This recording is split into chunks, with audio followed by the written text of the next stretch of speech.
Hello friends, तो हम लोग जो है CSIR नीट मैथमेटिकल साइंस के क्वेश्चन का प्रिपरेशन कर रहे हैं। हम लोगों ने यहाँ एक सब्जेक्ट लिया है जो है कॉम्प्लेक्स एनालिसिस, और इससे रिलेटेड हम क्वेश्चन करते जा रहे हैं। तो वो क्वेश्चन को स्टार्ट करने से पहले हम करते क्या हैं कि सबसे पहले हम लोग एक टॉपिक लेते हैं, उस टॉपिक की डेफिनेशन प्रॉपर्टी को क्लियर कर लेते हैं, फिर उससे रिलेटेड हम लोग क्वेश्चन प्रैक्टिस करते हैं। तो इसी तरह यहाँ पर हम लोगों ने इंटायर फंक्शन एक टॉपिक लिया है और इससे रिलेटेड क्वेश्चन करते जा रहे हैं। इंटायर फंक्शन की डेफिनेशन और प्रॉपर्टी हम लोगों ने पहले वाले वीडियो में अपलोड कर दिया है, और उसको पहले देख लें, उसके बाद क्वेश्चन में आएंगे। तो ये जो इंटायर फंक्शन का क्वेश्चन है, ये हम लोग का CSIR नेट जून 2011 में आया हुआ क्वेश्चन है।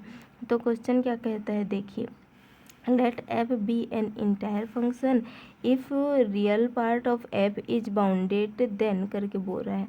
कौन सा स्टेटमेंट हम लोग का सही है, 1 2 3 और 4 में कौन सा स्टेटमेंट सही है उसको बताना है। यहाँ पर दिया क्या है क्वेश्चन में, ओनली ये दिया है कि real part is bounded. Real part bounded मतलब कि रियल पार्ट को हम लोग क्या बोलते हैं, यू बोलते हैं। हम लोग का f किस फॉर्म में रहता है, u प्लस आयोटा भी। यहाँ पर हम लोग का u जो है वो रियल पार्ट ऑफ f रहता है, रियल पार्ट ऑफ f रहता है। तो यहाँ पर ये हम लोग का जो है बाउंडेड दिया है, बाउंडेड दिया है। और f क्या दिया है हम लोग का, इंटायर। f हम लोग का इंटायर दिया है, f इंटायर फंक्शन है, u हम लोग का बाउंडेड है। तो यहाँ से हम लोग बोल सकते हैं कि f भी हम लोग का इंटायर प्लस बाउंडेड है। u के बाउंडेडनेस के कारण से f को भी हम लोग बाउंडेड बोल सकते हैं। और f हम लोग का इंटायर प्लस बाउंडेड हो गया, तो हम लोग जानते हैं कि लिवलिस थ्योरम से कोई फंक्शन हम लोग का अगर इंटायर और बाउंडेड होता है, लिवलिस थ्योरम से हम लोग क्या जानते हैं, कोई फंक्शन इंटायर और बाउंडेड होता है तो हम लोग का जो है वो फंक्शन कांस्टेंट होता है। तो यहाँ से क्या कंक्लूजन निकला, f इज कांस्टेंट फंक्शन। तो f हम लोग का क्या मिला, कांस्टेंट फंक्शन। तो f हम लोग का कांस्टेंट फंक्शन मिल गया। तो ऑप्शन सेकेंड में हम लोग का दिया है f कांस्टेंट फंक्शन है, तो ऑप्शन सेकेंड हम लोग का राइट आंसर हो जाएगा। अब हम लोग ऑप्शन थर्ड, फोर्थ और फर्स्ट को भी देखते हैं, क्योंकि यह पार्ट सी में MSQ क्वेश्चन आया है, जिससे हम लोग का एक से ज़्यादा आंसर भी हम लोग का सही हो सकता है। तो ऑप्शन नंबर सेकेंड हम लोग का राइट हुआ। अब हम लोग ऑप्शन नंबर थर्ड की हो जाते हैं, f equal to zero. f equal to zero हो ये जरूरी नहीं है बोल रहा है, f कांस्टेंट है, मतलब कि f कुछ भी हो सकता है। f इक्वल टू हम लोग 7 भी लिख सकते हैं, f इक्वल टू -3 कुछ भी लिख सकते हैं। यहाँ पर मतलब कि यहाँ पर कंडीशन तो नहीं है कि वो जीरो ही हो, f बस कांस्टेंट होना चाहिए, इतना कहा गया है। तो यहाँ पर ओनली जीरो हो ये कहना गलत है, इसीलिए ऑप्शन थर्ड कैंसिल हो जाएगा। अब हम लोग ऑप्शन फोर को देखते हैं। ऑप्शन फोर क्या कह रहा है, F dash is a non zero constant.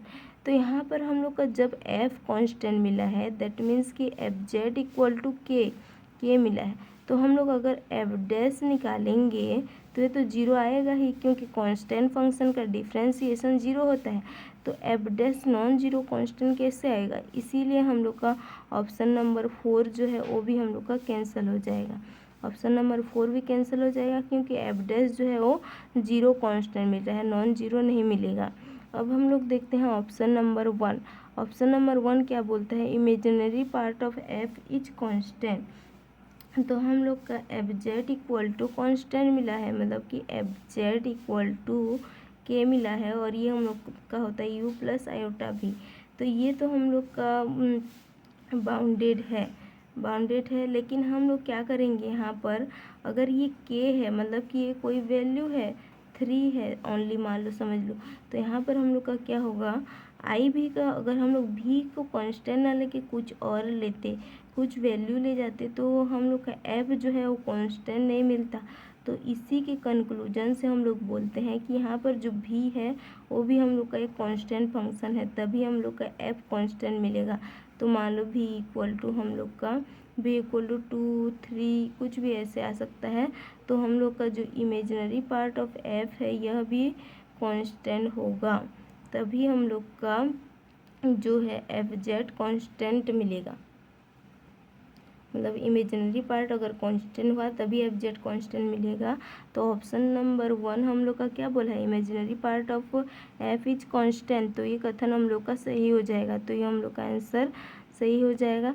तो इस क्वेश्चन यह क्वेश्चन क्या था हम लोग का, एफ बी इंटायर फंक्शन और रियल पार्ट बाउंडेड है, तब हम लोग कंक्लूजन क्या निकाले कि एफ कांस्टेंट है और उसका इमेजिनरी पार्ट भी कांस्टेंट ही है।